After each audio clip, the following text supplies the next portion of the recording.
2 Rois 6, du verset 8 au verset 23, je lis. Le roi de Syrie était en guerre contre Israël. Il tint conseil avec son état-major et décida: j'établirai mon campement à tel et tel endroit. Immédiatement,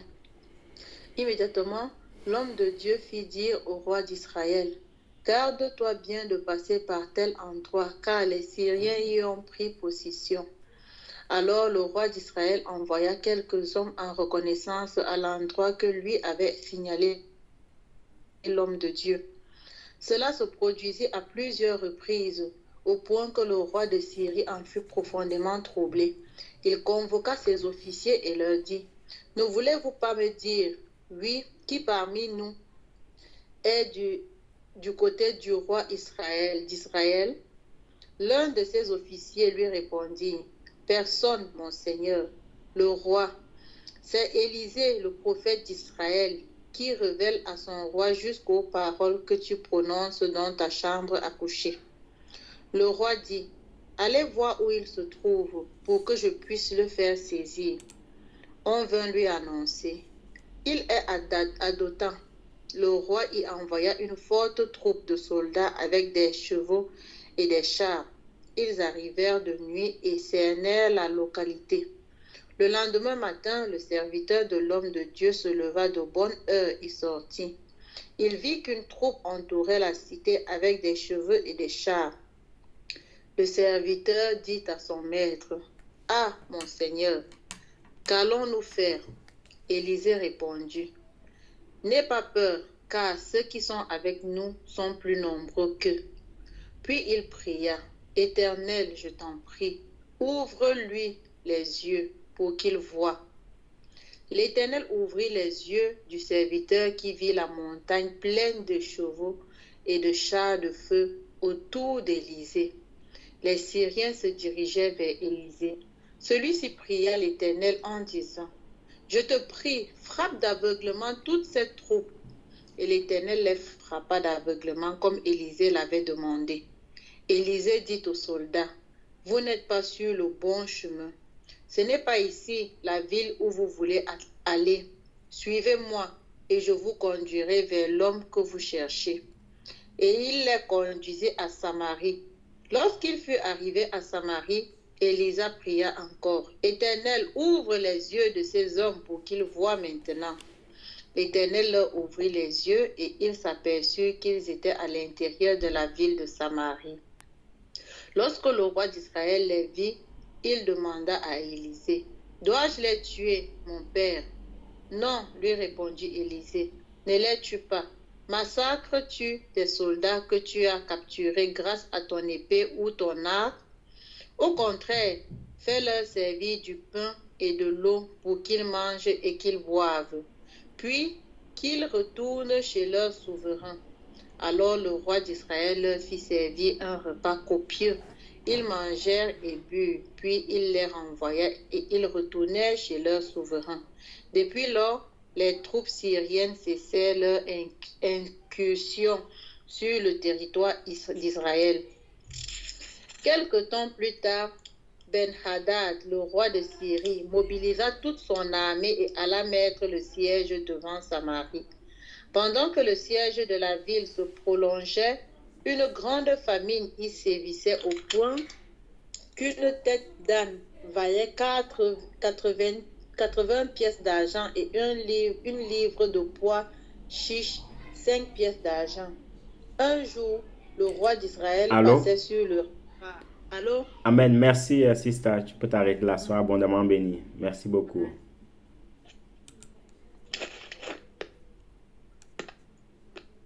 Amen, bien-aimé. Je ne sais pas si on a déjà eu passé le proverbe, je ne pense pas, donc je vais lire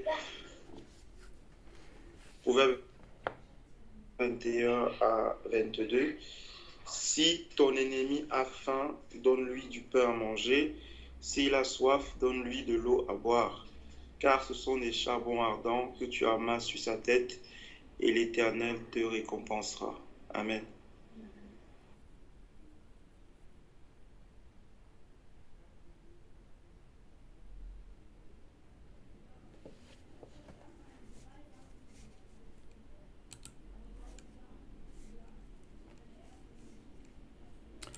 Amen.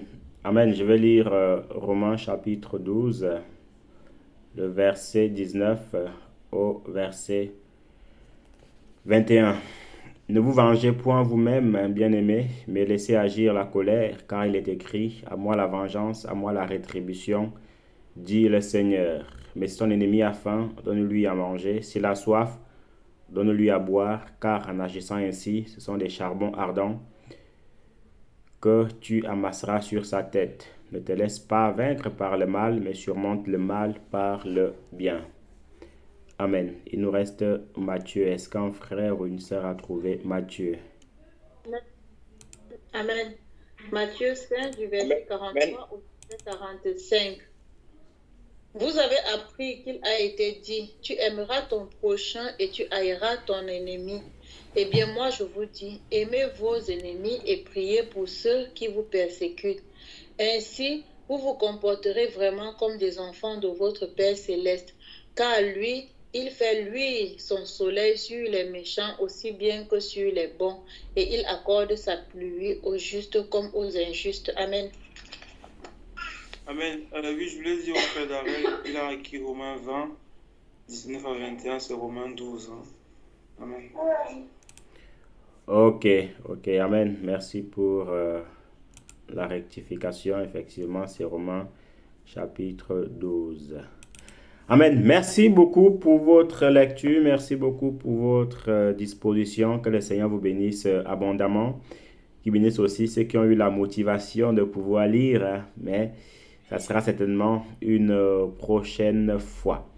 Donc, pour rappeler, nous sommes en train de parler de l'amour envers ses ennemis, qui est le thème de ce soir, l'amour envers ses ennemis. Ce sont des merveilleux passages que nous avons lus, et si vous avez des questions, des commentaires, n'hésitez pas aussi à les signaler, et puis on verra comment le Seigneur nous conduit. Amen. Vous savez, c'est facile, hein? C'est facile d'aimer ses amis. Ouais, c'est facile d'aimer ses amis. Pourquoi? Parce que, bon, ils nous prêtent et nous, on les prête aussi. Ils nous saluent, nous aussi, on les salue. Mais la plus grande difficulté, c'est d'aimer ses ennemis. Ça, c'est vraiment quelque chose de très, très difficile.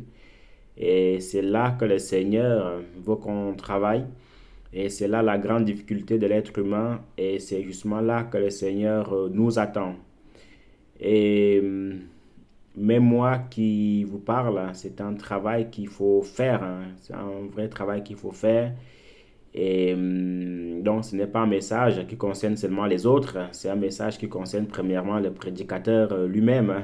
Est-ce que vous savez, il ne suffit pas de prêcher et vivre le contraire de ce qu'on prêche. Non, le vrai prédicateur ou le vrai enseignant, c'est premièrement celui-là qui enseigne ou celui qui vit ce qu'il prêche. Vous voyez un peu. Et en cas de difficulté, il faut qu'il travaille dessus. Il faut qu'il travaille dessus. Mais toujours est-il que le point culminant que le Seigneur attend de ses enfants, c'est d'aimer ses ennemis. C'est d'aimer ceux qui nous veulent du mal. C'est d'aimer en fait ceux qui nous maudissent, ceux qui ne veulent même pas entendre parler de nous. Et c'est pour cela nous comprenons encore davantage pourquoi le Seigneur avait dit que l'un des plus grands commandements parmi les 12, parmi les 10, c'est aimer son prochain comme soi-même. Aimer son prochain comme soi-même. Et ayant lu la Bible, tout le monde ici connecté, le Seigneur avait dit en fait que c'est là, en fait c'est ça qui, comme on dit, c'est ça qui fait, c'est là que la boucle est bouclée. C'est-à-dire quoi? C'est-à-dire aimer son prochain comme soi-même et aimer aussi Dieu de tout son cœur, de toute son âme et de tout son être. Donc il y a toujours le mot aimer, le mot amour. Vous voyez un peu. Et en méditant encore davantage par rapport à cela et sur ces thèmes-là, on peut concorder ce thème-ci avec Jean 3,16, car Dieu a tant aimé le monde. Vous voyez un peu, car Dieu a tant aimé le monde qu'il a envoyé son Fils unique sur terre pour mourir pour nous. Il a tant aimé le monde. La Bible n'est pas en train de dire qu'il a aimé le monde. Non, il a tant aimé le monde. Donc, il a tellement mis son amour sur le monde. Il a tellement mis ses espoirs sur le monde qu'il a envoyé son fils, en fait, pour mourir pour le monde, pour porter ses péchés. Donc, il y a vraiment le verbe amour. Frères et sœurs, hein, vous savez, il ne suffit pas de dire que j'aime Dieu.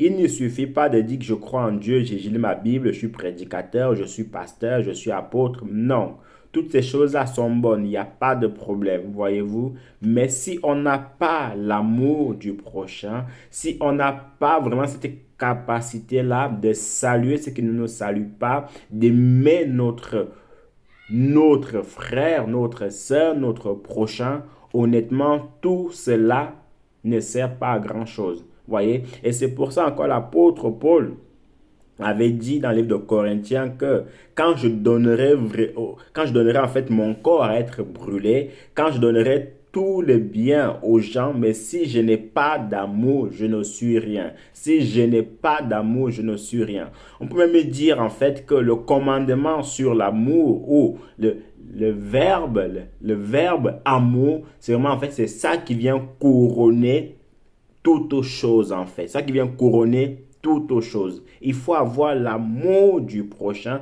Il faut avoir l'amour de son ennemi pour vraiment plaire au Seigneur. Voyez un peu. Donc, sans l'amour de Dieu, on peut faire tout ce qu'on veut, le paradis nous sera fermé. Si on aime seulement ceux qui nous aiment, c'est bien d'aimer ceux qui nous aiment. Mais la Bible nous a dit tout à l'heure dans Matthieu que faites-vous d'extraordinaire? Puisque les païens aussi aiment ceux qui les aiment. Que faisons-nous d'extraordinaire? Si on salue seulement ceux qui nous saluent, si on salue seulement ceux qui rigolent avec nous, que faisons-nous d'extraordinaire? Je me souviens à l'époque, hein, quand on était à l'école, on saluait seulement nos amis. On saluait seulement nos amis et puis ceux qu'on n'aimait pas, on les zappait. Voyez-vous? On les zappait tout simplement. Pourquoi on les zappait? Parce que on n'avait rien à faire avec eux, voyez un peu. Mais en tant que chrétiens maintenant, nous devons nous aimer. Mais par contre, il y a aussi quelque chose à signaler, à relever, c'est que l'amour aussi par les actes, les actes, c'est bien.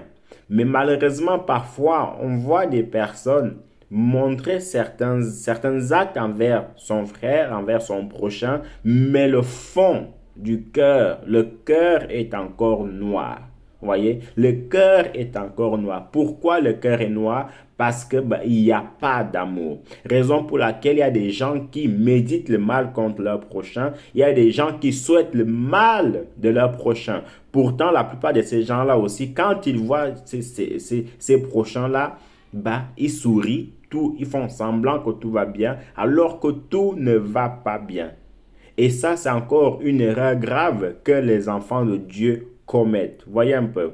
Malheureusement, les gens ne peuvent pas lire cette noirceur de cœur en nous. Mais Dieu qui sait tout, qui voit tout, qu'est-ce qui se passe? Il dit que regarde-moi cet hypocrite, regarde-moi ce méchant, regarde-moi ce meurtrier. Il dit bonjour à son frère, il dit à son frère sois béni, alors qu'au fond, son cœur est noir comme le charbon. Et ça, ce n'est pas bon. On peut mentir aux hommes, mais on ne peut pas mentir à Dieu.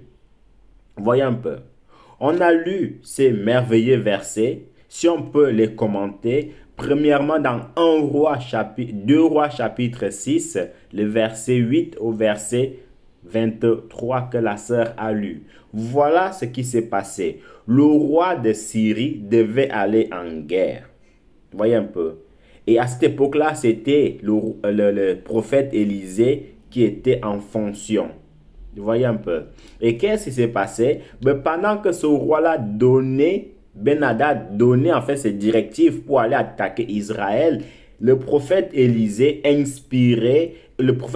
ayant l'œil du prophète, voyait tous leurs plans. Voyez un peu. Et qu'est-ce qui s'est passé? Le roi s'est dit, mais attends, il y a un problème là. Tous mes plans sont déjoués. Est-ce qu'il n'y a pas un traître parmi nous? Est-ce qu'il n'y a pas un problème parmi nous? Qu'est-ce qui s'est passé? le Seigneur est passé par un autre soldat, parce qu'on peut se demander, mais le soldat là aussi, il y a quelque chose qui n'allait pas. Il était aussi prophète, ou comment il a su que c'était Élisée? Vous voyez un peu. Donc le Seigneur est passé par ce roi, par ce soldat-là, pour lui faire comprendre qu'en fait, il y a celui-là, là, Élisée, qui ne fait que déjouer nos plans. Et quand il a entendu ça, il a dit, allez attraper ce gars-là. Et en venant, quand Élisée a su qu'il venait, vous savez, pendant qu'il venait, ce qui est bien, premièrement, c'est qu'il est important pour nous en tant qu'enfants de Dieu, pour nous en tant que serviteurs de Dieu, de vraiment tisser cette relation de cœur à cœur avec le Seigneur. Pourquoi je dis ça? Parce que en lisant vraiment tous ces chapitres-là, toute cette histoire-là, toute la vie même du prophète Élisée, tout ce que le prophète Élisée demandait au Seigneur, ça, le Seigneur ne faisait qu'exécuter. Élisée dit, Seigneur, frappe-les d'aveuglement, et le Seigneur ne pouvait que obéir. Élisée redit encore, Seigneur, ouvre leurs yeux, et le Seigneur ouvrait les yeux des Syriens. Donc, pendant que ces troupes-là venaient, Élisée a demandé au Seigneur, Seigneur, frappe-les d'aveuglement, et ils ont été frappés d'aveuglement. Et pendant qu'ils étaient frappés d'aveuglement, Élisée les a conduits auprès du roi d'Israël, à Samarie.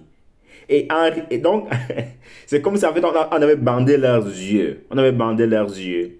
Et il les a conduits jusqu'à là-bas. Et arrivé là-bas, Élisée a reprié de nouveau pour dire, Seigneur, ouvre leurs yeux. Et quand ils ont ouvert les yeux, ils ont vu que, en fait, ouais, on est à Samarie, là, on est à Samarie. Et le roi d'Israël, à cette époque-là, il a demandé à Élisée que, bon, qu'est-ce qu'on fait? Je les tue maintenant ou c'est comment? Élisée a dit, non, ne les tue pas, donne-leur à manger, donne-leur à boire. Est-ce que tu vas tuer celui par lequel tu as combattu, ni avec l'épée, ni avec l'arc? Ne les tue pas, donne-leur plutôt un mets succulent. On peut se poser la question, mais Élisée, mais qu'est-ce qui se passe? Les gens qui venaient pour t'attraper, pour te tuer, les gens qui venaient pour asservir Israël, les gens qui venaient pour conquérir Israël, tu as prié Dieu pour qu'ils deviennent aveugles, mais finis avec eux tout simplement. Comme ce mois c'est réglé, c'est bouclé, ni vu ni connu, mais Élisée a agi autrement. Il a plutôt dit que donne-leur à manger et à boire. Et quand ils ont mangé, ils ont bu, la Bible dit que il n'y a plus eu guerre entre Israël et la Syrie pendant un certain temps. Donc même ces gens-là étaient étonnés que, mais attends, mais qu'est-ce qui se passe? On ne comprend plus rien là.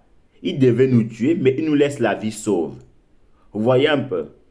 En méditant encore davantage sur ce chapitre, on comprend que ce n'est pas tout le monde qui a l'amour de Dieu dans son cœur. Voilà le prophète Élisée qui va faire preuve vraiment de cet amour-là. Vous voyez un peu?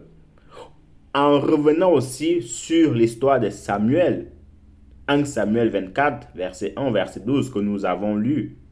Saül part en guerre contre son ennemi juré à cette époque-là, David. Pendant qu'il est en train de dormir, le Seigneur va diriger David vers Saül pour finir, il devait finir avec lui, avec les conseils de ses conseillers. D'où aussi très important, frères et sœurs, les conseillers que nous avons auprès de nous. Ce n'est pas tous les conseils qui sont bons à prendre. Il y a des conseils qu'il faut complètement rejeter. Il y en a d'autres aussi qu'il faut accepter. Peu importe, ça peut être un enfant de Dieu qui nous donne en fait un conseil. Ça peut être un bon conseil comme ça peut être un mauvais conseil. Mais toujours, tu sais que ce n'est pas parce que automatiquement c'est un enfant de Dieu qui nous donne un conseil qu'il faut absolument l'accepter. Je ne suis pas en train de dire que maintenant, ça y est, il faut rejeter tous les conseils des enfants de Dieu. Non. Parce que les gens de David, vont dire à David, finis avec lui. D'un côté, ils n'avaient pas si tort que ça, puisque c'était son ennemi. David pouvait finir avec lui et puis c'est terminé, on n'en parlait plus. David devient roi et reconnu par tout Israël, c'est terminé. C'était plus ou moins un bon conseil selon les hommes. Mais selon Dieu, ce n'était pas un bon conseil. Selon David, ce n'était pas un bon conseil. Puisque Saül, même si c'est écarté de la voie du Seigneur, même si c'est écarté de la voie du Seigneur, la Bible dit qu'il était oint du Seigneur. Donc, quelqu'un qui est oint de l'Éternel, on ne doit pas le toucher. Il est mis à part.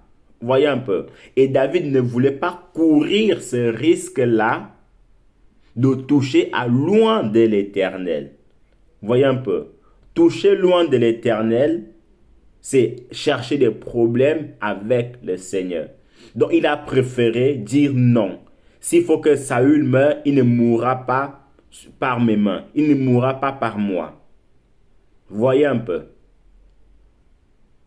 Donc, David a épargné la vie de Saül. Alors que nous connaissons tous l'histoire, alors que c'était Saül qui avait eu l'occasion que David avait eu, ben David, on n'en parlerait même plus. Voyez un peu, on n'en parlerait même plus. Et la Bible dit que ce n'est pas la première fois que David avait eu cette occasion-là de tuer Saül. Mais il a toujours dit non.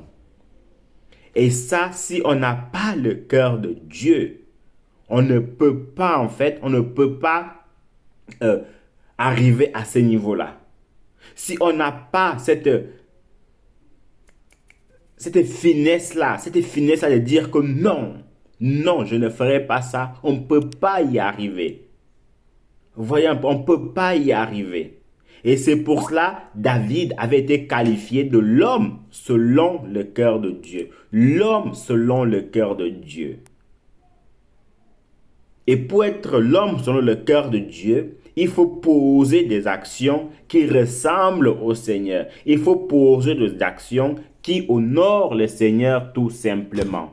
Voyez un peu, il faut poser des actions où le Seigneur va dire « Waouh, celui-là, il a franchi une étape spéciale. Voilà pourquoi je le qualifie de l'homme selon le cœur de Dieu. » Beaucoup d'entre nous auraient agi contrairement à ce que David aurait agi. La preuve,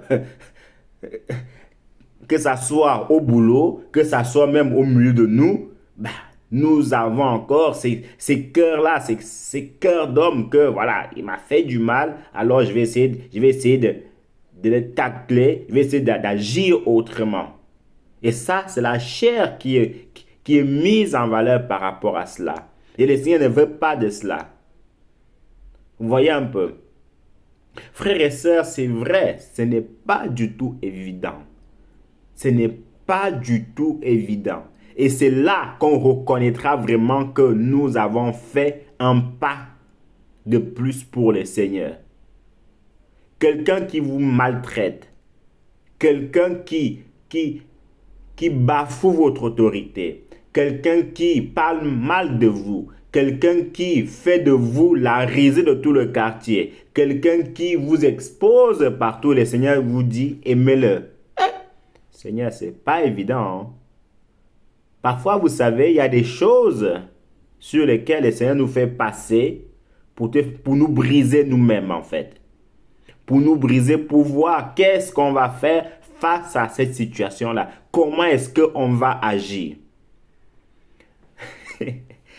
Un jour, il y avait un pasteur à l'époque, un pasteur qui nous racontait que il y avait un frère qui sa prière était Seigneur, brise-moi, Seigneur, brise-moi. Donc, il priait toujours Seigneur, brise-moi, Seigneur, brise mon cœur, Seigneur, brise mon cœur. Le Seigneur dit ok, d'accord, il n'y a pas de problème, je vais briser ton cœur. Donc, en gros, il voulait que le Seigneur façonne son cœur. Il voulait que le Seigneur travaille son cœur. Il priait. Et comme beaucoup de nos prières sont souvent exaucées, et le Seigneur a commencé à briser son cœur, a commencé à façonner son cœur.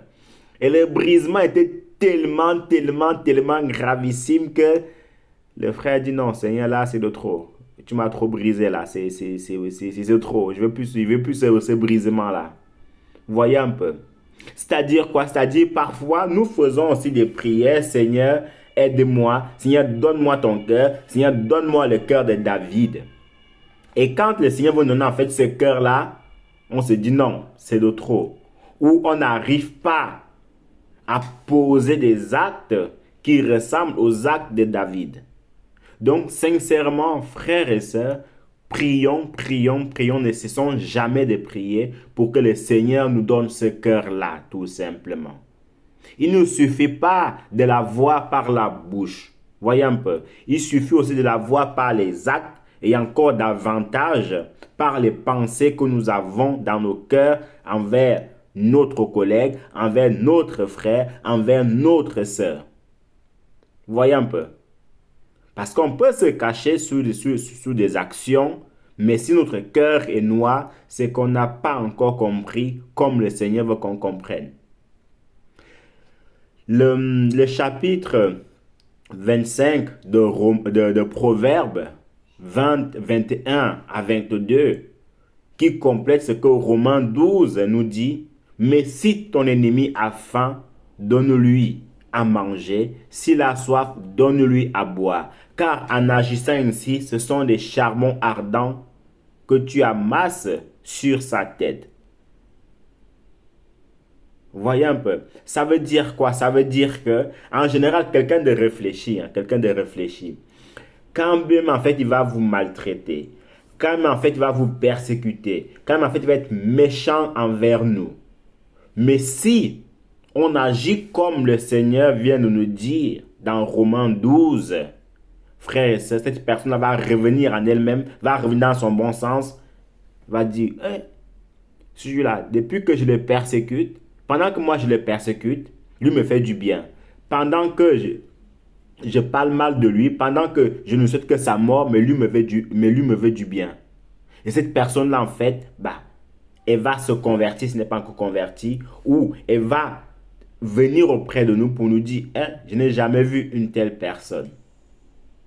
Mais il faut poser cette action-là qui n'est pas simple du tout. Il faut poser cette action-là.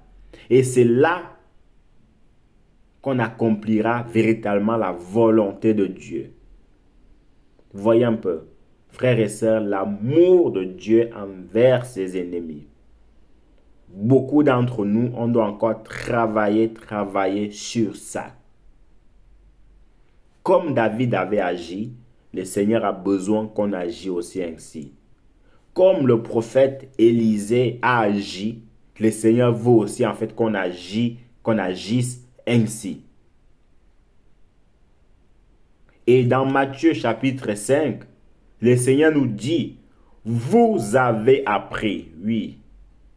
À l'époque, c'était dans l'Ancien Testament, ce qu'on disait que œil pour œil, dent pour dent. Donc tu m'insultes, je t'insulte, tu me fais le mal, tu me fais du mal, je te fais du mal.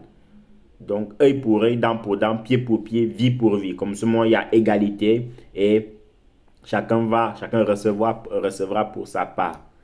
Mais le Seigneur, lui, vient en disant que, mais moi, je vous dis, aimez vos ennemis, faites du bien à ceux qui vous haïssent et priez pour ceux qui vous persécutent. C'est quand même grave, c'est quand même bizarre. Le Seigneur nous dit de prier pour ceux qui nous persécutent. Qui peut vraiment avoir cette force-là de prier pour son persécuteur? C'est-à-dire, pendant qu'il t'insulte, tu dis, Seigneur, bénis-le. Pendant qu'il parle mal de toi, tu dis, Seigneur, bénis-le. Pendant qu'il fait de ton nom la risée de tout le quartier, toi tu dis, Seigneur, bénis-le. Accorde-lui encore des grâces abondantes. Bien évidemment, c'est possible de le faire. Et beaucoup l'ont certainement fait parmi nous. Mais ce n'est pas évident. Et parce que ce n'est pas évident que le Seigneur veut justement qu'on arrive à ce niveau-là. Souvenons-nous, quand on crachait sur Jésus, on lui donnait des coups de fouet. Qu'est-ce qu'il a dit? Il a dit, Père, ne leur impute pas ce péché. Ils ne savent pas ce qu'ils font. Donc, pendant que tu es en train de souffrir, déjà, un coup de chicotte, ça ne fait pas du bien du tout. Et la Bible dit que le Seigneur a reçu 40 coups moins 1. Donc, en gros, 39 coups. Donc, tu reçois tous ces coups-là. Au lieu de peut-être de ne rien dire et de souffrir, de pleurer, Mais le Seigneur va dire, pardonne-leur, car ils ne savent pas ce qu'ils font. C'est pour cela le thème sur l'amour envers son prochain, ou la phrase, ou le commandement, l'amour envers son prochain, frères et sœurs, ça risque de nous faire louper le paradis. Parce qu'on se dit, j'aime mon frère, j'aime ma soeur. Est-ce que tu aimes ton frère autant en pensée? Est-ce que tu aimes ton frère autant en parole? Est-ce que tu aimes ton frère autant en action? Telle est la question qu'on doit se poser. Vous savez, ce qui est le plus grand malheur pour un prédicateur, beaucoup plus pour un prédicateur, c'est de prêcher le contraire de ce qu'il vit. Ça, c'est vraiment une erreur mortelle de prêcher le contraire de ce qu'il vit, comme les pharisiens tout simplement. Le plus grand malheur pour un enfant de Dieu, c'est de vivre le contraire de ce que la Bible dit, alors qu'il s'est dit enfant de Dieu. Vaut mieux quelqu'un qui s'efforce, qui donne tout son possible et qui cherche à faire comme le Seigneur le dit, mais qui a du mal, mais qui veut quand même y arriver. C'est comme un élève. Les professeurs qui sont connectés ici aiment beaucoup plus en fait un élève qui a du mal à y arriver et qui se donne en fait de la peine. Plutôt qu'un élève qui a du mal à arriver et qui s'en fout de tout. C'est deux élèves complètement opposés. Un qui a du mal, mais qui veut quand même réussir, qui donne du soi pour réussir. Alors qu'il y en a un autre qui ne veut pas réussir et qui ne fait pas des efforts pour réussir. Mais le Seigneur veut que, même si on a du mal, mais qu'on se donne de la peine pour réussir. Voyez un peu.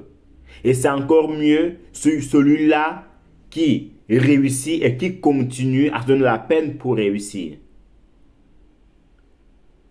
Donc, frères et sœurs, si vous avez des questions ou des ajouts concernant ce petit thème, n'hésitez pas à vous signaler.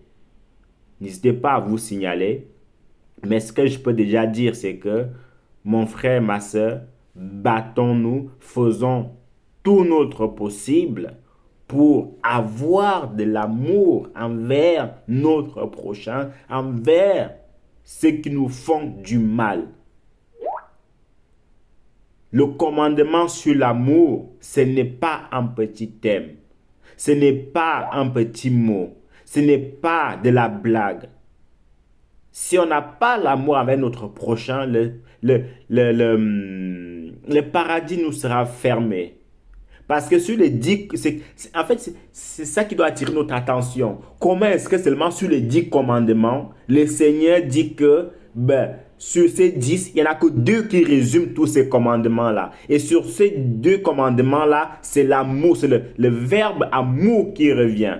Tu aimeras ton prochain comme toi-même et tu aimeras le Seigneur de tout ton cœur, toute ta force et de toute ton âme. Toujours l'amour. Si on n'a pas l'amour, mon frère, ma soeur, le paradis nous sera fermé. Si on n'a pas l'amour, ça ne sert à pas grand-chose de se séduire nous-mêmes. Et comme on a dit avant, vaut mieux quelqu'un qui a du mal à y arriver quelque chose, mais qui se donne de la peine, plutôt que quelqu'un qui a du mal, mais qui ne veut pas se donner de la peine. Et je terminerai par là, avant de passer la parole aux frères qui ont demandé.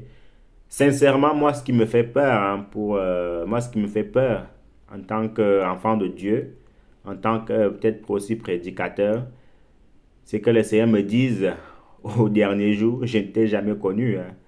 Tout ce que tu as fait là, c'est du cinéma. C'était juste pour séduire les autres. Moi, tu ne me séduisais pas. Tout ce que tu as fait là, c'était pour toi que tu le faisais, c'est pas pour moi. Puisque tu ne t'es jamais donné de la peine pour vivre ce que tu prêches.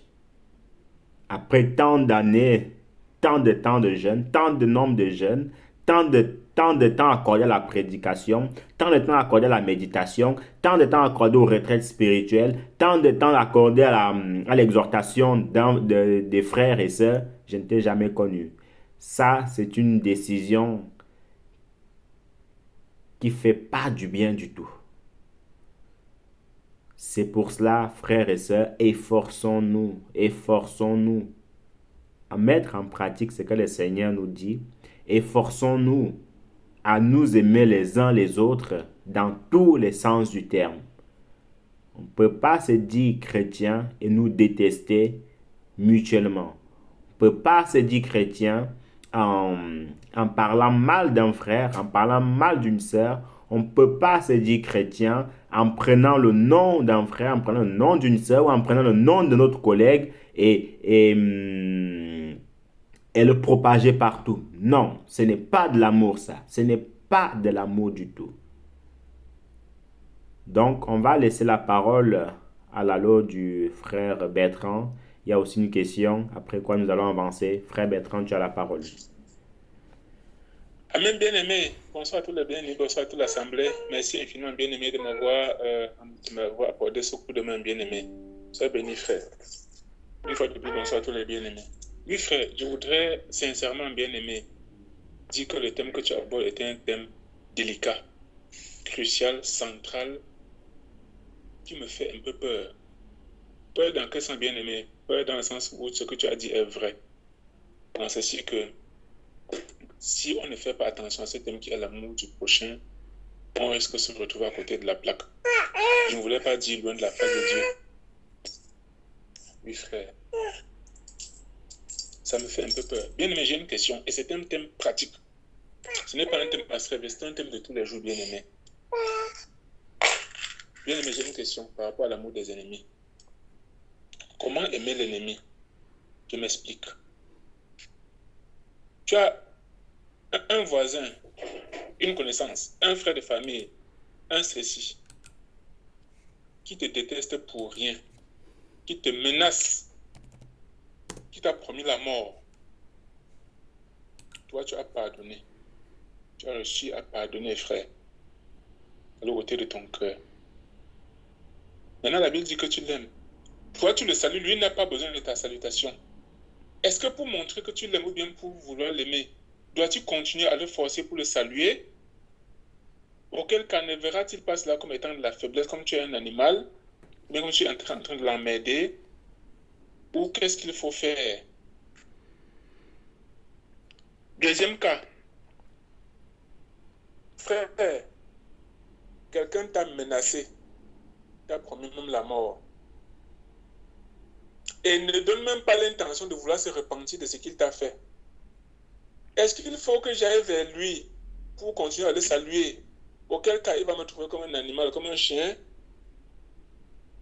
au nom de l'amour, parce que je vais aimer mon prochain? Ou qu'est-ce qu'il faut faire? L'ignorer parce que ça dit tu es de ton côté? Ou qu'est-ce qu'il faut faire, frère? Parce que parfois, quand on ne comprend pas bien la notion de l'amour bien-aimé, on peut aller tomber dans des pièges et dans des souffrances inutiles. Qu'est-ce qu'il faut faire, bien-aimé, dans un cas pareil, frère? Amen. Il est déjà présent que tu ne l'as pas au cœur. Tu ne le gardes pas au cœur, bien-aimé. Mais seulement que le courant ne passe pas. Et lui n'a même pas l'intention, il n'a même jamais eu l'intention de la pensée, de l'idée d'être tenté de se repentir. Que faire dans ce sens, bien-aimé? Amen. Amen. Que le Seigneur te bénisse abondamment. C'est-à-dire, c'est encore plus difficile. Loin de ses pensées, de se repentir. C'est-à-dire, la repentance, il ne connaît pas ce mot. Oui. Bon. Les autres frères et sœurs pourront aussi apporter un élément de réponse concernant ta question. Ouais. Ce que je peux déjà dire, c'est que il faut le remède à cela. Il y a un premier remède, hein. C'est beaucoup méditer les livres de l'histoire de Samuel et de Saül. Voilà, les deux là. Parce que la manière dont Saül a persécuté David, hein, frères et sœurs, je sais pas, hein. Je sais pas s'il y a, il y en a certainement eu, peut-être j'ai oublié, mais je sais pas s'il y a vraiment ce genre de cas. C'est-à-dire, quelqu'un qui te chante de la musique pour que ton cœur soit apaisé, toi tu arrives à prendre une flèche et l'arc et tu tires. Tu tires sur lui. Heureusement, Dieu avait fait en sorte que David y échappe. Donc, beaucoup méditaient cette histoire-là. Ouais. Et à chaque fois, personnellement, à chaque fois que je médite cette histoire-là, j'ai dit à Dieu, bon, Seigneur, donne-moi le cœur de David. Parce que pour arriver à ce niveau, c'est pas du tout évident. Et méditer aussi les versets qu'on a lus. En tout cas, tous les versets qu'on a lus. Il y a le 2 Rois chapitre 6 et 1 Samuel 24. Donc, c'est dans un premier temps des cas où comment dirais-je, les gens ont fait vraiment fait preuve d'amour. Et le proverbe 25, 21 à 22 et Romains 12, 19 à 21, c'est aussi en fait l'autre forme de remède concernant l'amour envers son ennemi. Quand la Bible dit que son ennemi a faim, donne-lui à manger, s'il a soif, donne-lui à boire.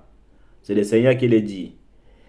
Maintenant, pour aussi répondre de manière, enfin, pour ma part, celui qui a fait tant de mal, premièrement, c'est déjà bien qu'on lui ait pardonné et qu'on n'ait pas d'amertume dans son cœur envers lui. Donc, c'est vraiment une très bonne étape, voyez-vous. À côté de cela, en ce qui concerne les salutations, même moi parfois, j'ai un voisin ici. J'ai un voisin ici, les gars, vous pouvez vous croiser comme ça, hein. C'est-à-dire, ni salut. C'est à peine, même quand tu lui dis salut, c'est à peine qu'il répond. On dirait que tu le déranges en fait. On dirait que tu le déranges et puis c'est déjà, il veut même pas t'entendre. Il veut même pas t'entendre. Alors que bon, sa femme, elle est plutôt simple, hein. Elle nous salue et tout, et tout, et tout. Mais toujours, c'est que des gens comme ça, il y en aura toujours. Il y en aura toujours. Maintenant, pour ma part, si tu l'as salué à plusieurs reprises, il ne répond pas. Bon, vous savez, hein, l'amitié ne se force pas. S'il ne veut pas, il ne faut pas le déranger, hein. S'il ne veut pas, ne dérange pas. Et puis la prochaine fois, passe à côté de lui. Et puis voilà, parce que toi, tu as fait le nécessaire. Maintenant, il ne faut pas non plus arriver au point où, quand tu ouvres la bouche, tu es en train de le mettre mal à l'aise. Le but, ce n'est pas de le mettre mal à l'aise. Donc, laisse-le. Ne lui mets plus mal à l'aise. Mais tant que ton cœur est droit envers lui, tant qu'il n'y a pas de noirceur dans ton cœur envers sa personne, je pense que c'est le plus important. Maintenant, pour celui-là qui n'a même pas l'intention de se repentir après t'avoir fait des menaces et tout, et tout, et tout, et tout, bon, il faut prier pour lui. Et aussi, les actes, hein, les actes d'amour comptent aussi. D'où la Bible dit que s'il a faim, donne-lui à manger. Donc, tu peux lui apporter à manger, tu peux lui apporter à boire. Peut-être par là, son cœur va se convertir, va se tourner, va se retourner. Voyez un peu. Donc, il y a tant de choses, mais toujours, c'est qu'il faut beaucoup prier pour ces genres de personnes. Et avant de passer la parole aux autres interventions, le thème-ci, c'est vraiment un thème capital pour l'enfant de Dieu. C'est l'un des thèmes l'un des thèmes les plus difficiles. Pourquoi je dis que c'est l'un des thèmes les plus difficiles? Parce que quelqu'un qui vous persécute, quelqu'un qui vous crache au visage, quelqu'un qui ne fait aucun cas de vous, qui dont votre nom est dans sa bouche, dans tout le quartier, c'est pas du tout facile, mais vraiment pas du tout. Raison pour laquelle, si on traverse ce stade-là, de comprendre, de voir les choses comme le Seigneur voit, je pense que autant c'était extrêmement difficile au départ, et ayant le cœur de Dieu, ça sera extrêmement facile. D'où il faut beaucoup prier pour ces personnes-là. Il faut aussi beaucoup prier le Seigneur pour qu'il donne en fait son cœur à lui, donc le cœur du Seigneur à lui, et non le cœur de l'homme. Parce que avec le cœur du Seigneur, tout va se passer pour le mieux. Mais avec le cœur de l'homme, il y aura toujours en fait des animosités, il y aura toujours en fait des choses qui ne vont pas. Et c'est ça qui n'est pas bon. Donc voilà un peu ce que moi je peux dire. Pasteur Franck. Oui, bien, mais que le Seigneur soit le pour ce thème et soit vraiment béni, Bérimé Darel. Avant de répondre à la question, on va peut-être lire deux passages de la parole de Dieu. Lisons d'abord le passage d'Actes chapitre 7 versets 59 à 60. Acte 7, 59 à 60. La Bible dit, Acte 7, 59 à 60. La Bible dit, et ils lapidèrent Étienne qui priait et disait, Seigneur, reçois mon esprit. Puis, s'étant mis à genoux, il s'écria d'une voix forte, Seigneur, ne leur impute pas ce péché. Et après ces paroles, il s'endormit. Voici, bien-aimé, comment le juste Étienne a été lapidé pour rien, simplement parce qu'il aimait Dieu, parce qu'il disait la vérité. Ça ne plaisait pas aux autres juifs, aux principaux sacrificateurs, qui n'ont trouvé d'autre moyen de le faire taire que simplement de doter sa vie. Mais Étienne, ici, en partant, au lieu de manifester, au lieu de murmurer ou de manifester de la colère vis-à-vis des gens méchants, en fait, il les recommande au Seigneur en disant, Seigneur, pardonne-leur, ne leur impute pas leur péché, en fait, pour leur dire, pardonne-leur simplement ce qu'ils ont fait. Autre exemple, c'est l'exemple de Jésus lui-même, l'exemple par excellence, dans Luc 23, verset 34. Luc 23, verset 34, le Seigneur Jésus lui-même à la croix, voici ce qu'il a dit, Luc 23, 34. Jésus dit, Père, pardonne-leur car ils ne savent pas ce qu'ils font. Il se partageait ses vêtements en tirant au sort. Là encore, Jésus-Christ étant crucifié par des gens, mais vraiment, il n'avait absolument rien fait, il était innocent. Mais ces méchantes personnes ont trouvé, juives, ont trouvé le moyen de le lapider tout simplement, enfin de le crucifier, de le crucifier à la croix et doter sa vie de cette manière-là. Vous voyez que bien aimé, dans les deux cas, on a vraiment des méchantes personnes qui détruisent la vie du juste pour rien. En plus, il n'y a même pas de liberté d'expression parce que je peux avoir mon avis. Pourquoi est-ce que pour la vie que j'ai le droit de penser ce que je veux de Dieu? Et pourquoi est-ce que pour la vie que j'ai, je dois forcément, on doit lapider quelqu'un parce qu'il a une idée différente de nous? Vous voyez bien aimé comment ces gens réfléchissent à ce moment-là. Mais ce que nous comprenons là-dedans, c'est que bien aimé, regardez l'attitude de ceux qui sont oppressés.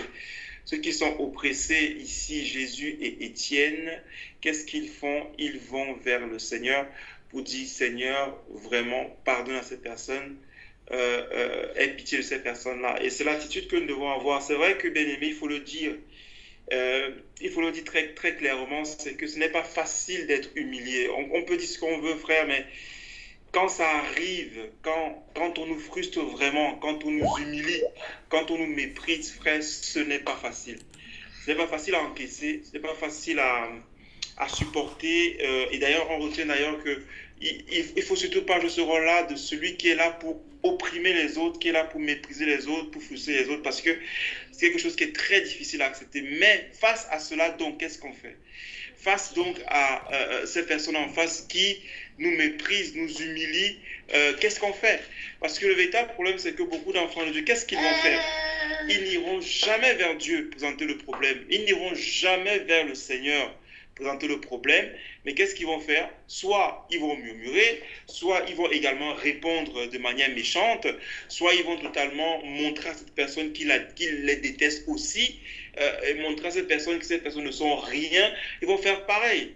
Ils vont faire pareil. C'est ce que beaucoup d'enfants de Dieu vont faire. Ils vont faire pareil, mais ils ne vont jamais aller vers Dieu pour dire, Seigneur, voilà, voici le problème que j'ai, voici la difficulté que j'ai, toi-même interviens. Et c'est ça qui nous manque en tant qu'enfants de Dieu.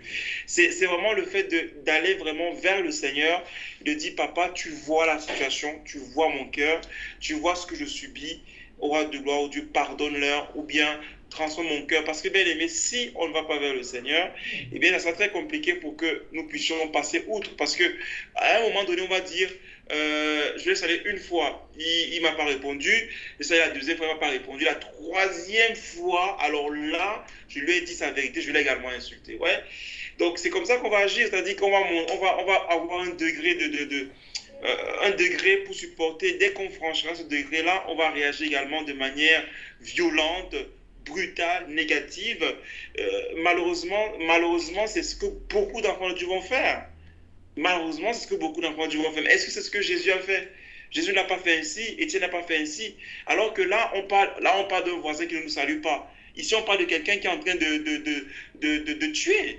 Là, ce n'est pas une affaire de mon voisin ne me salue pas parce qu'on se limite à un voisin qui ne nous salue pas. Ok, mais là, on est en train de parler des gens qui sont carrément tués et regardez leur réaction. Donc, si quelqu'un qui est tué comme Jésus, comme Étienne, a cette réaction-là, alors qu'il va être tué, lapidé, crucifié, bien aimé, ce n'est pas parce qu'un voisin ne nous répond pas que ça devient la fin du monde. Ce n'est pas parce qu'un voisin ne nous répond pas que ça devient un scandale d'État. Parce que, bien aimé, ça fait mal, mais il faut dire la vérité à l'enfant de Dieu. La souffrance fait partie de la marche chrétienne. Il ne faut pas oublier ça. Il ne faut vraiment pas oublier ça, parce que quand on oublie ça, on pense que, ouais, pourquoi ça m'arrive, et tout, on se pose des pourquoi. Mais dans la marche chrétienne, il y a un volet souffrance dedans. Il y a un volet à endurer la souffrance dedans. Et d'ailleurs, c'est avec cette souffrance-là aussi qu'on grandit. Ça fait mal, frère. Honnêtement, quelqu'un nous humilie, quelqu'un nous frustre, nous méprise. Ça fait extrêmement mal, frère. Vous êtes touché, vous pleurez au plus profond de votre être. Vous n'êtes pas bien pendant quelques jours. Vous n'êtes pas bien, mais ça fait partie de la marche chrétienne. Donc, ce voisin-là qui ne nous salue pas, on salue, il ne salue pas. Bien aimé, on a envie de dire, ce n'est pas la fin du monde. Ce n'est pas la fin du monde. Pourtant, si tu peux le recommander auprès du Seigneur, recommande-le. Recommande que Dieu également puisse transformer ton cœur à toi aussi pour que tu ne le détestes pas. Mais, bien-aimé, apprenons à souffrir. Ça s'apprend la souffrance. Si on n'est pas prêt à souffrir, bien-aimé, chaque fois que quelqu'un nous fera du mal, on va répondre. Chaque fois que quelqu'un nous fera du mal, on va répondre. Si c'est l'insulte, on va également insulter. Si c'est le mépris, on va également mépriser. Si c'est la colère, on va également se mettre en colère. Voilà, bien-aimé, comment l'enfant de Dieu va répondre, malheureusement. Mais on doit apprendre que ça fait partie de la marche chrétienne aussi. C'est douloureux, c'est délicat, mais ça fait partie de la marche chrétienne. Donc à ce moment-là, le Seigneur demande d'aimer tout le monde comme nous-mêmes. On doit, effectivement, comme ça a été dit ce soir, c'est le message de ce soir, aimer nos ennemis. Aimer nos ennemis. C'est douloureux. Ça fait mal, mais bien aimé, à part et on termine par là, à part le fait d'aimer son ennemi et de le recommander au Seigneur, et évidemment d'agir avec prudence, c'est pas ça le problème, il faut agir avec prudence aussi. La Bible ne dit pas que va te créer des problèmes inutilement, non, c'est pas ça. Mais bien aimé, quelle alternative? Il n'y a pas d'alternative pour l'enfant de Dieu. Il n'y a aucune autre alternative. Le Seigneur ne nous dira jamais, déteste-le, méprise-le, insulte-le aussi. Il ne nous le dira jamais. Donc, bien aimé, c'est aussi ça. On termine par là la petite conclusion. C'est que, bien aimé, c'est également les choses qui montrent si nous grandissons spirituellement. Si on nous fait des choses et que quelqu'un nous insulte, on insulte aussi, ça montre qu'on ne grandit pas. Si quelqu'un ne nous salue pas, on ne le salue pas aussi, ça montre qu'on ne grandit pas. Si quelqu'un est méchant envers nous et qu'on est également méchant envers lui, ça montre qu'on n'a pas grandi. En fait, on n'a pas grandi du tout, c'est-à-dire on est toujours un niveau bas spirituellement devant Dieu. Mais c'est lorsque on pourra se comporter un tout petit peu comme Étienne ou un tout petit peu comme Jésus qu'on comprendra qu'on est en train de grandir. C'est lorsqu'on sera présenté les gens devant le Seigneur pour dire, Seigneur, papa, touche le cœur de cette personne qui me veut du mal, touche le cœur de mon voisin, touche le cœur de mes parents, touche le cœur de mes frères et sœurs et autres. Bien-aimé, c'est compliqué. Il faut dire la vérité, c'est compliqué. C'est très difficile, bien-aimé, mais il n'y a pas d'autre alternative. C'est le chemin que Dieu nous donne. Que le Seigneur nous soutienne vraiment par rapport à tout cela, parce que ce n'est pas facile, mais c'est le seul chemin que Dieu nous donne. Et c'est ça le message de ce soir que le frère Darrell a donné. Amen. Amen. Que le Seigneur te bénisse pour ton intervention. Frère, peut-être même avant le frère Prosper, il y a, excuse-moi frère Prosper, il y a le frère Bertrand qui voulait donner une précision. Peut-être ça pourra aussi t'aider concernant ton intervention. Donc, la petite précision pour le frère Bertrand.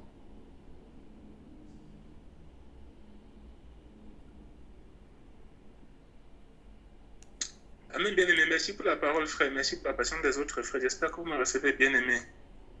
Oui, frère, je voulais se préciser par rapport à l'intervention du frère Franck. Bien-aimé, j'ai compris par ce que tu as dit, bien-aimé. C'est ce qu'il faut faire. Mais ici, dans un cas précis, frère, quelqu'un, il ne te donne même pas l'intention de se repentir. Est-ce que c'est à toi d'aller vers lui? Il t'a menacé, ça fait 1 an, 2 ans, 3 ans, 4 ans. Il n'a même jamais songé à se repentir un jour. Lui, dans sa tête, c'est toi qui es l'animal dans tes histoires de Dieu. Est-ce que c'est à toi d'aller encore vers lui parce que tu cherches la paix, frère? C'est un peu ça la question, bien-aimé. Le voisin qui est... Parce que c'est deux cas différents. Le voisin qui est difficile, tu le salues, il ne répond pas. Tu le salues, il ne répond pas. Il donne l'impression qu'il est gêné par ta manière de le saluer. Est-ce qu'il faut forcer encore continuer à le saluer?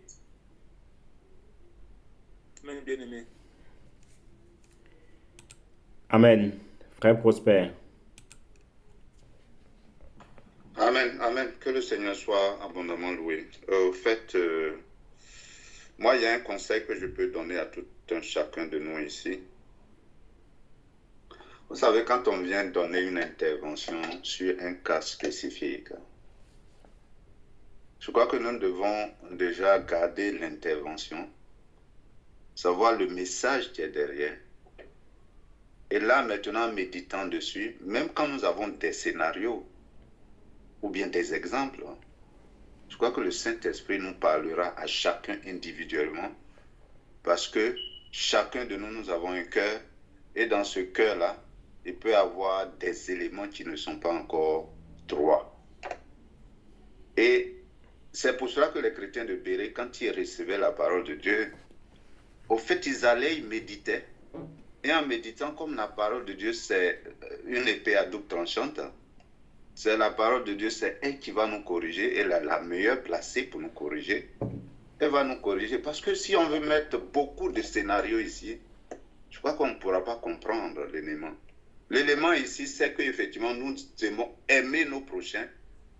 Et encore, quand le Seigneur dit aimer ici, et c'est aujourd'hui même que je comprends vraiment cette parole, il a dit prier. Au lieu de, dans d'autres versions, au lieu de dire bénissez, parce que quand on dit bénissez, là, souvent on a du mal à comprendre. Mais il dit prier, c'est surtout la prière ici. Quand le frère Bertrand dit, mais il n'a pas peut-être l'intention de se repentir, c'est quelqu'un qui ne connaît pas le Seigneur. Ou bien même si peut-être en guillemets il connaît le Seigneur, c'est qu'il y a un lien quelque part. Alors qu'est-ce qui va délier ce lien-là pour que le voisin qui ne te parlait pas hier, c'est que tu te mettes à prier pour ton voisin. Et nous avons vu cela dans le combat spirituel. L'élément principal qui nous a fait comprendre le combat spirituel, c'est de savoir qu'effectivement celui qui est en train d'agir de cette façon-là, c'est pas lui. C'est pas lui qu'il faut voir. Mais c'est l'esprit qui est derrière qui contrôle cette personne afin de te susciter plutôt à sortir de ton être, c'est-à-dire à sortir de ton être nouveau que tu devrais être, mais plutôt de te recouvrir de l'être ancien que tu avais. Et ça, le livre d'Éphésiens nous dit. Et alors, on va se comporter d'une manière disant, mais vraiment, et c'est ce que le frère Franck a dit, vraiment, celui-là, il ne me salue pas, et ça va commencer à te révolter, ça va commencer à murmurer, et ainsi de suite, et ainsi de suite. Matthieu chapitre 5 a été clair sur ces choses-là. Quand il dit « Heureux ceux qui ont peu d'esprit », je le lis pour ne pas paraphraser. Il dit « Heureux ceux qui sont pauvres en esprit ». Parce qu'effectivement, quand nous avons l'Esprit de Dieu va travailler en nous. Mais si on a d'autres esprits qui viennent dedans encore de la chair et ainsi de suite, ça va faire que c'est un mélange et ça. Et c'est à partir de là maintenant qu'il dit « Heureux ceux qui seront persécutés, heureux ceux qui seront comme ça, et ainsi de suite, et ainsi de suite. » Et là, après quelques versets, de nous apaiser, de comprendre qu'effectivement, la première épreuve que nous allons avoir, parce que c'est notre voisin, notre voisine ou notre collègue, et ainsi de suite, quelqu'un que peut-être on croyait que sympathiser, on pouvait, pour nous donner un peu de paix. Et là, un Pierre nous dit que quand nous sommes en face de cela, de ne pas savoir qu'effectivement c'est la fournaise qui est là. Non, parce que si on voit du coup que c'est la fournaise, effectivement on va sortir de notre état. Et là, la chair va commencer à agir. Et donc pour cela, c'est à nous de retenir que quand le Seigneur dit d'aimer nos ennemis ici, c'est pas d'aller le sourire ou bien lui sourire ou bien d'aller faire quelque chose qui... Non, non, non. Le Seigneur va te donner l'occasion de peut-être poser des actes. Quand lui-même il va voir, c'est lui-même qui va venir te dire bonjour. Ou bien les bonjours que tu as dit et qui n'a pas dit bonjour, c'est la puissance du Seigneur, parce que chaque jour tu te dis, esprit qui est derrière celui-là, ainsi de suite. Parce que tu le fais, pas pour qu'effectivement il soit sauvé, pour qu'il puisse se repentir. Voilà ce que le chrétien doit chercher à savoir. Souvent, quand moi je parle de ces éléments-là, je les ramène plus proches de nous. Si c'est ton père, si c'est ta femme ou ton mari, ce qui peut-être tu comptes, vous êtes plus proches, et qui fait peut-être ces choses-là, comment tu vas faire? Tu vas déménager, tu vas le laisser, ainsi de suite. Mais quand on parle du voisin, c'est un peu éloigné, parce qu'effectivement, il y a une clôture, il y a 2 clôtures, ainsi de suite. Et là, c'est gérable. Mais si c'est ton fils, si c'est ton collègue avec qui vous travaillez tous les jours, là, il va avoir la sagesse et savoir qu'effectivement, le Seigneur me tient. Il dit heureux ceux qui... Donc, quand ces paroles-là viennent, tu dis, ah oui. Donc, le Seigneur va te donner la sagesse. Soit tu vas lui dire bonjour. S'il ne répond pas, voilà, tu lui as dit bonjour. Et un jour, c'est lui-même qui va comprendre que, ah voilà, il y a des gens qui sont difficiles. Mais il faut savoir avoir la sagesse. C'est pour ça que Colossiens chapitre 4 nous dit d'avoir la sagesse, de doubler encore plus de sagesse avec les gens qui sont dehors. Donc, malheureusement, la vie chrétienne, là, on va passer tous par là. Mais chacun des différents scénarios. Mon voisin, peut-être, il ne me fera pas comme ça. Peut-être, ça sera mon collègue. Peut-être le frère Bertrand, aujourd'hui, peut-être, c'est son voisin. Mais l'autre, ça sera peut-être sa femme. Ça sera peut-être son mari. Ça sera peut-être, soit disant qu'il connaît le Seigneur, mais il s'indispose. Et donc, quand c'est comme ça, il va avoir tension. Peut-être que c'est quelqu'un chez qui peut-être tu vas à la boutique plus proche où tu vas toujours acheter du pain. Et là, maintenant, ça devient un problème. Tu vas l'éviter pour aller peut-être à une boutique qui est encore peut-être 10 km. Et ainsi de suite. Tu vas toujours rentrer là-bas. Mais il faut que tu aies la sagesse, il faut que ton cœur soit apaisé et de ne pas considérer ces choses-là et de le faire comme tu peux le faire. Mais en criant au Seigneur, Seigneur, aide-moi, et ainsi de suite. Quand tu sais que le Seigneur dit d'aimer nos prochains. Donc, tu vois, quand ça revient maintenant, tu comprends qu'effectivement, je dois me disposer. Et c'est comme ça que le Seigneur va faire pour qu'effectivement, nous puissions gagner les autres. Donc, frère Bertrand, c'est sûr que ce scénario-là, c'est difficile. C'est pas facile. Mais seulement que le Seigneur te recommande, comme tu l'as connu, à toi de te comporter d'une manière et de les pardonner même d'office. De les pardonner d'office. Et en faisant ce pardon d'office, déjà, il y a une puissance qui est là et le Seigneur va te consoler. Tu vois?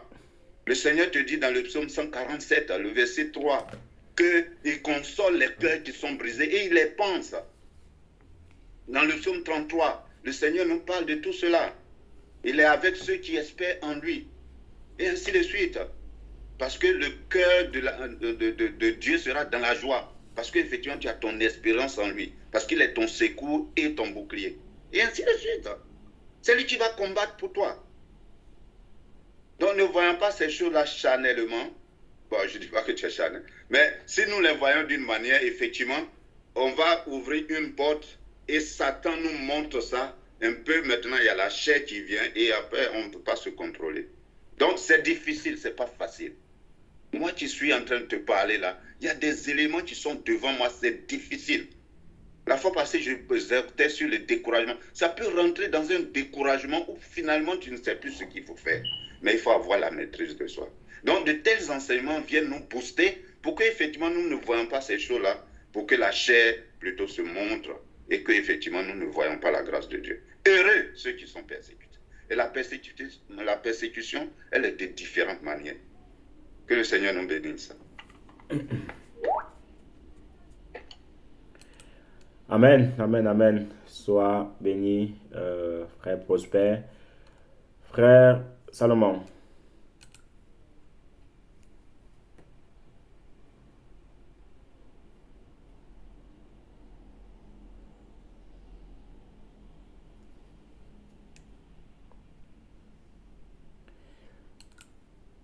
Si le frère Salomon parle, on ne l'entend pas.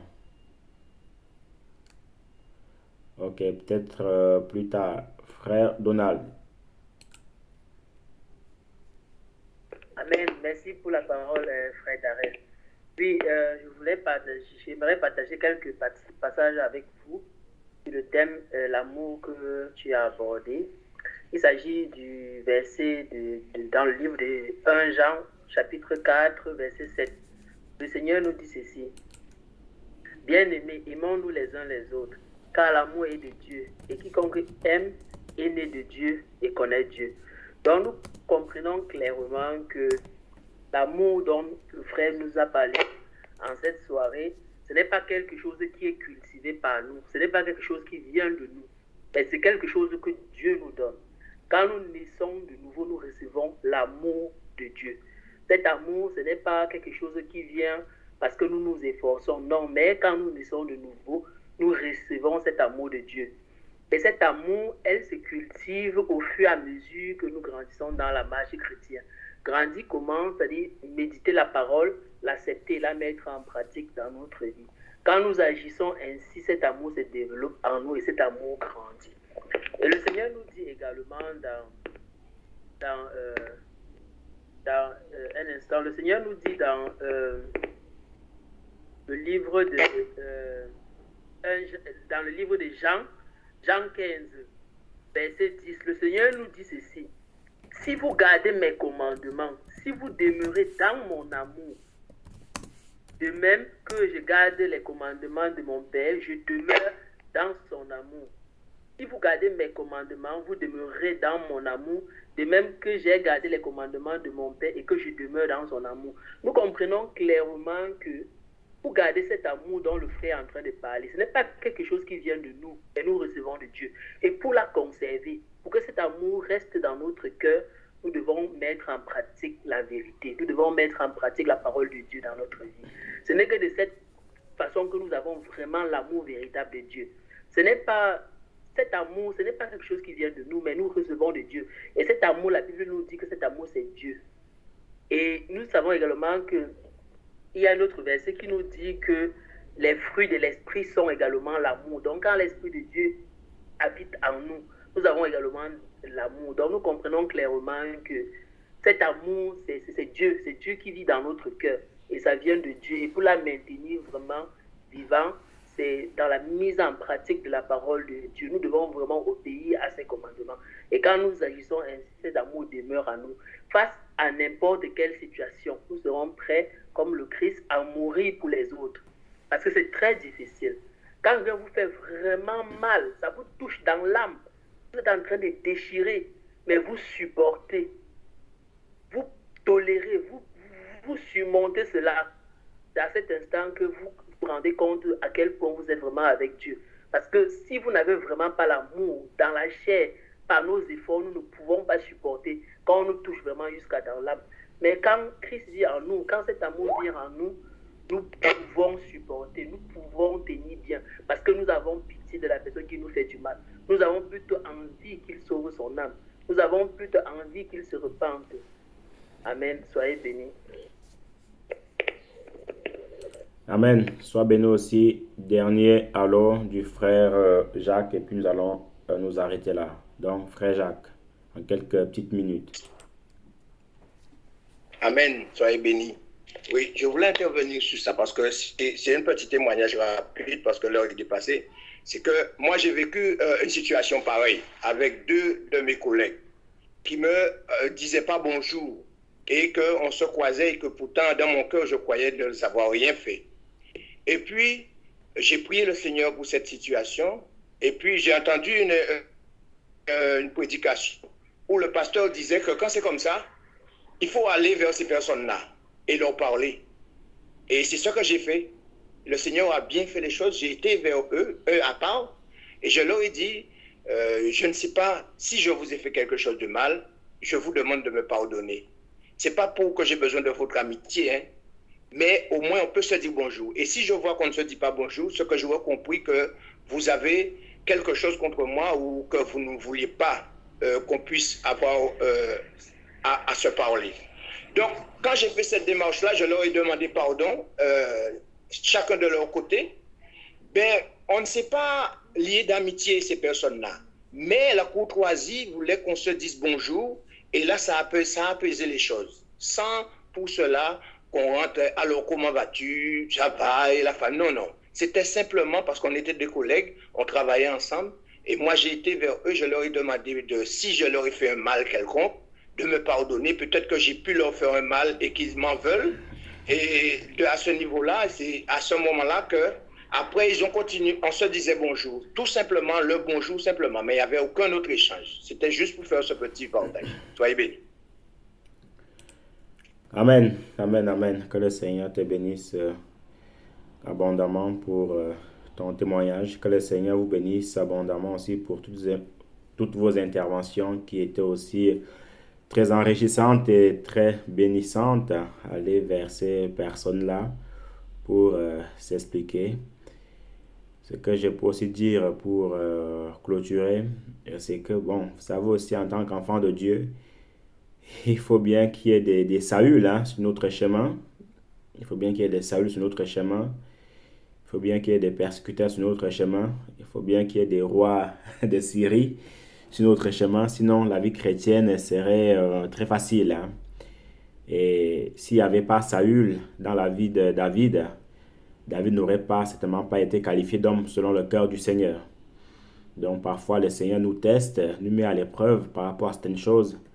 À nous aussi d'avoir le discernement, de savoir que là, peut-être je suis en train de passer dans une épreuve où l'épreuve de l'amour du prochain, ou l'épreuve du pardon, ou l'épreuve de l'impudicité, de la sainteté, ainsi de suite.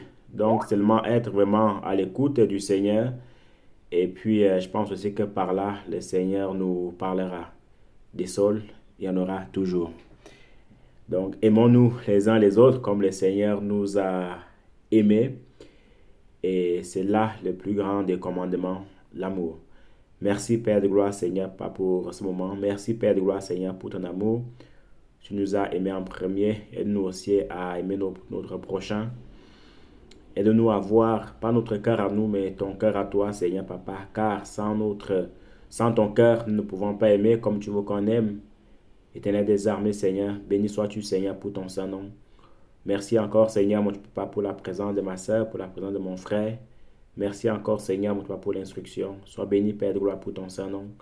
Au nom de Jésus-Christ de Nazareth, nous avons prié. Amen. Amen. Donc, frères et sœurs, soyez